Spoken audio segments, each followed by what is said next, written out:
Hi, ladies. Now let's get our brows done today. So, your brows shouldn't be that much of a complication in life. You know how we do. This is the most simplest way I would do my brows on any normal day. Just a bit of powder. Make sure you have something to press it down, a pen, and never ever forget to measure where you want your brow to be. Always under the brow and do your measurements to your eyes. Now, of course, you need to shape your brow according to your natural brow, and then you go through with all the 3 pointers.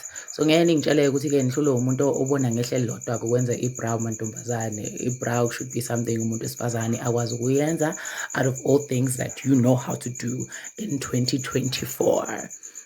So then when you're done with your brows, you need to use a bit of got2b glue if you have, or got2b spray with insipho or your soap, and then brush out your brows. This will make your brows look as natural as possible. Well, of course they're fake, but as natural as we can possibly get them.